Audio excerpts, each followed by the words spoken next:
चौधरी साहब, ये क्या बात हुई? तारीफ तो आप हो गई है, लेकिन एक मुश्किल सवाल है, ये क्या बात है कि पाकिस्तान का वजीर आजम कराची जाता है, 2 दिन स्पेंड करता है, अपने स्केड्यूल में बिजनेसमैन के साथ डिनर कर लेता है, मीडिया के लोगों को मिल लेता है, हर चीज़ स्केड्यूल में रखी जाती है। सिंध के sitting chief minister Murad Ali Shah से वजीर आजम मुलाकात नहीं करते। How do we really understand that? नहीं, देखिए, पहली बात तो ये है कि मुलाकात होनी चाहिए थी, और मैं ये समझता हूँ कि प्राइम मिनिस्टर और चीफ मिनिस्टर में जो एक राब्ता है, जो कॉन्स्टिट्यूशनल ऑफिसेज हैं, उनमें राब्ता रहता है, रहना भी चाहिए, और ये भी है। यहाँ पे जो मुझे पता चला है वो ये था कि पहले दिन प्राइम मिनिस्टर साहब जो थे वो रात को वहाँ पे लेट पहुंचे। अगले दिन सुबह जो है गवर्नर साहब ने, गवर्नर हाउस ने जो चीफ मिनिस्टर से रब्ता किया, तो उनका पता चला कि उन्होंने सुबह 10 बजे जो है वो उनकी कैबिनेट मीटिंग थी जो 2 बजे तक चली गई, और उसके बाद उनका बजट का सेशन आ गया। सो चीफ मिनिस्टर साहब जो है वो उनका अपना स्केड्यूल, पीएम का अपना, जिसकी वजह से मुलाकात नहीं हो सकी। Otherwise I seriously obviously think that prime minister obviously जब वो काउंसिल ऑफ कॉमन इंटरेस्ट पे मिल सकते हैं, बाकी जगहों पे मिल सकते हैं, तो वहां पे भी मिल सकते थे, और मिलना भी चाहिए, कोई ऐसा इसमें प्रॉब्लम नहीं है। लेकिन अपने अपने स्केड्यूल की वजह से जो है वो मुलाकात, लेकिन जो स्केड्यूल चल रहा है व्हाट्सएप के ऊपर, जो स्केड्यूल चलता है व्हाट्सएप के ऊपर, जो प्राइम मिनिस्टर का स्केड्यूल लीक कर दिया गया है व्हाट्सएप, उसमें नहीं है कोई ऐसी प्लान मीटिंग। और मुर्तज़ा वहाब ने तो बाकायदा इसके ऊपर एक स्टेटमेंट दी है जो अखबारों में छपी है, जिसमें वो कहते हैं कि हम तो वेट करते रहे ना, हमें पहले बताया गया प्राइम मिनिस्टर के आने से पहले, हम बाद में भी इंतज़ार करते रहे, हमने चीफ मिनिस्टर की सारी मसरूफियात भी हमने सस्पेंडेड रखी कि प्राइम मिनिस्टर की टीम कॉन्टेक्ट करेगी। वो फिर क्या है? नहीं, तो this is what I told you ना, कि उनकी नहीं थी। पहले दिन तो पीएम साहब पहुंचे रात को, मैं 8:30-9 बजे थे कराची, और अगले दिन सुबह जो थे वो मुराद अली शाह साहब की मसरूफियात थी। सो ये अगर पहले दिन वो जिस तरह मैंने बताया कि उनका अपना स्केड्यूल था जो जिसके ऊपर जो है वो नहीं हो सका, फिर पीएम साहब ने लड़काना जाना था, वो लड़काना चले गए। सो सच ऐसा नहीं है कि पीएम ने कोई वो इतनी मतलब आपस में उनकी तलखियां हैं कि वो पीएम उनको मिल ही नहीं सकते या देख ही नहीं सकते, ऐसी कोई बात नहीं।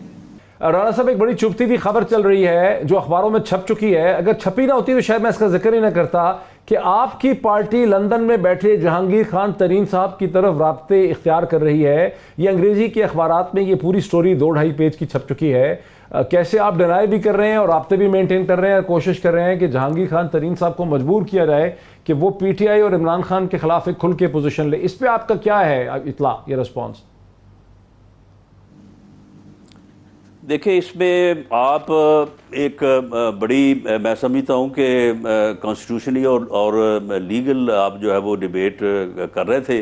अब आपने वहाँ से बिल्कुल ही जो है ना वो 100 डिग्री 90 डिग्री जो है वो आपने दूसरी तरफ बात कर दी है।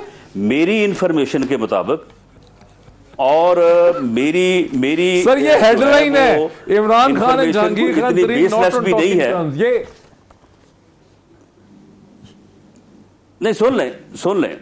बात ये है कि इसमें प्रिंटेड पब्लिश जहांगीर तरीन साहब के साथ मेरा कोई इत्तफाक हो या ना हो, मेरा उनसे कोई गिला हो, या मिसाल के तौर पे फवाद चौधरी साहब आपके सामने बैठे हैं, मेरा इनसे किसी बात पे इख्तलाफ हो सकता है, लेकिन किसी गलत बात पे किसी आदमी को की इज्जत को जो है वो ख़राब करना जो है ये इंतहाई नामुनासिब बात है।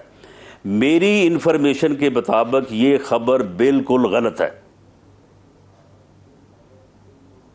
अच्छा, वेरी इंटरेस्टिंग। सो ये खबर गलत है कि जहांगीर तरीन साहब ने कोई राब्ता किया है मिलने के लिए, या मियां नवाज शरीफ साहब ने उनसे कोई राब्ता किया है मिलने के लिए। मुर्तज़ा अली शाह साहब की खबर है। फवाद चौधरी साहब, मुर्तज़ा अली शाह साहब की खबर है, पाकिस्तान के सबसे बड़े अंग्रेजी अखबार में लगी हुई है। राणा साहब कह रहे हैं गलत है, इसमें कोई हकीकत नहीं। मैं राणा साहब से एग्री करता हूँ, और जितना मैं भी तरीन साहब को से, खैर मेरी तो रब्ता भी हुआ था, मैंने उनसे पूछा भी था, उन्होंने कहा बिल्कुल सवाल ही पैदा नहीं होता। और दूसरी बात यह है कि मुझे पता है फ्रेंकली कि तरीन साहब का जो प्राइम मिनिस्टर साहब के बारे में जो उनके व्यूज़ हैं वो कोई माजी से ज़्यादा मुख्तलिफ नहीं है। ही हैज़ उनकी वो रिस्पेक्ट करते हैं, वो ठीक है, उनका एक लेवल के ऊपर एक झगड़ा है, और वो चलता रहता है, पार्टीज में ऊंच नीच लगी रहती है। बट मुझे भी उन्होंने ये कहा कि उनका कोई राब्ता जो है वो नहीं हुआ, और ना ही वो करने का कोई इरादा रखते हैं। And I agree with Rana Sanaullah sahab. यानी बुनियादी तौर पे अखबार जो ये दावा कर रहा है कि जहांगीर खान तरीन साहब को कहा जा रहा है कि एक प्रेस कॉन्फ्रेंस कर दें प्राइम मिनिस्टर इमरान खान के खिलाफ, कुछ पता नहीं कोई चीज़ें निकाले, ये सही नहीं है। नाज़रीन, ये सारा पर्सपेक्टिव आपने सुन लिया। लालो साहब, अभी आपने एतजाज़ एहसन साहब को भी सुना, जिन्होंने बहुत ही खंदा पेशानी से, बहुत ही आप कहें कि जनरोसिटी शो की पाकिस्तान की पॉलिटिक्स में नहीं होती। उन्होंने माना कि 18वीं तरमीम को लाते हुए एक बहुत बड़ी मिस्टेक हो गई कि एक सेलेक्ट कमेटी जो थी उसके मेंबरान के दरमियान तो बहस हो गई, उन्होंने मेहनत भी बहुत की, लेकिन उसको पाकिस्तान की पार्लियामेंट और नेशनल असम्बली में एक ओपन डिबेट उसमें हुई ही नहीं है, उस पर वो कंसेंसस वाइडर डेवलप हुआ ही नहीं है। आपकी जमात भी पीपल्स पार्टी के साथ थी। अब इस पे, और इससे पहले भी एक प्रोग्राम में आप एक बड़ी भरपूर डिस्कशन आप कर चुके हैं, जब कमर ज़बान कायरा साहब थे और आप थे और अली मोहम्मद खान थे। अब इस पे क्या पोजीशन है आपकी? नहीं, देखें, इसमें एतजाज़ एहसन साहब ने जो बात की है, मैं ये बात नहीं समझ सका, हालांकि वो बड़े लॉ नोइंग इंसान हैं।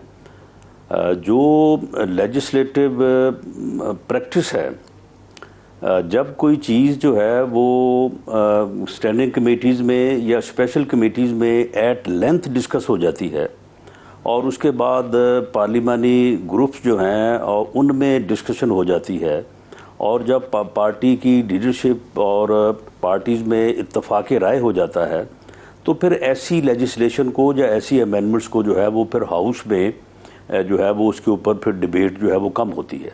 हमेशा जब हाउस में डिबेट होती है तो उसके डिबेट के नतीजे में स्टैंडिंग कमेटीज़ बनती हैं, उस डिबेट के नतीजे में जो है वो स्पेशल कमेटीज़ बनती हैं। ये मामला जो है ये न सिर्फ उस असम्बली में बल्कि उससे पहले असम्बलीज़ में भी ये हमेशा ये डिबेट होता रहा, इसके ऊपर एहतजाज होता रहा, इसके ऊपर लोगों की राय आती रही, और वो सारी जो डिबेट्स डिस्कशंस थी उन्हीं के नतीजे में ये फिर एक स्पेशल कमेटी जो है वो बनी, जिसमें तमाम पार्लिमानी पार्टीज़ को जो है वो उसमें जगह दी गई।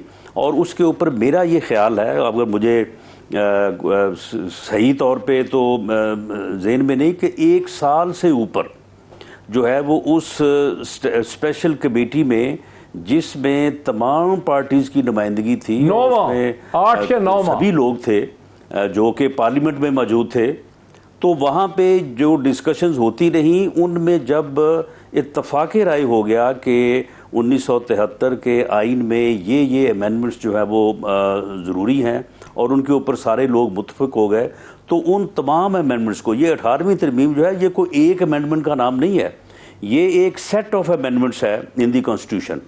तो उसके ऊपर जब इत्तफाक हो गया तो उसके बाद फिर पार्लियामेंट के अंदर उसके ऊपर डिस्कशन क्या होनी थी, तो उसकी वो जब वो पार्लियामेंट में आई है तो उसके बाद जो है उसके ऊपर वोट हो गया।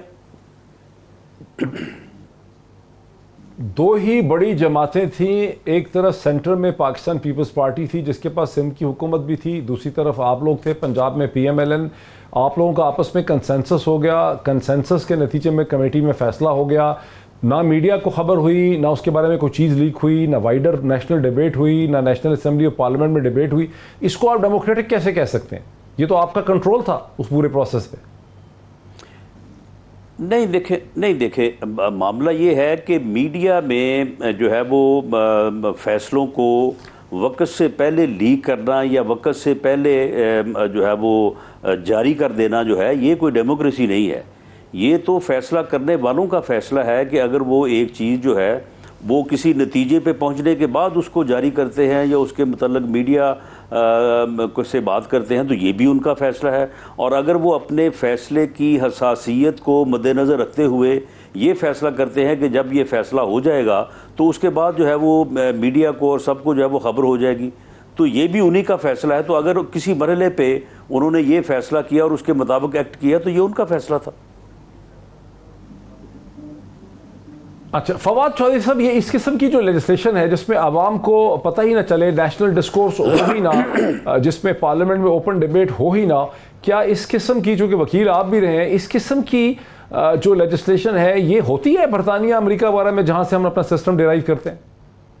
देखिए 2-3 बातें हैं जिसके ऊपर मैं बात करना चाहूंगा। पहली बात तो ये है कि 18वीं तरमीम सारे की सारी बुरी है, बिल्कुल भी नहीं। 18वीं तरमीम सारी की सारी बहुत परफेक्ट है, बिल्कुल भी नहीं। इसी तरीके से जो NFC अवार्ड है उसका फॉर्मूला क्या परफेक्ट है, बिल्कुल भी नहीं। ये तीनों चीज़ों को हमें सामने रख के डिबेट करनी चाहिए। पहली बात तो मैं आपकी बात से 100% एग्री हूँ और मैं राणा साहब से बिल्कुल एग्री नहीं करता कि जो कॉन्स्टिट्यूशनल अमेंडमेंट है वो मीडिया में उसके ऊपर डिस्कशन नहीं होनी चाहिए और कंसेंसस पहले बिल्ड होना चाहिए।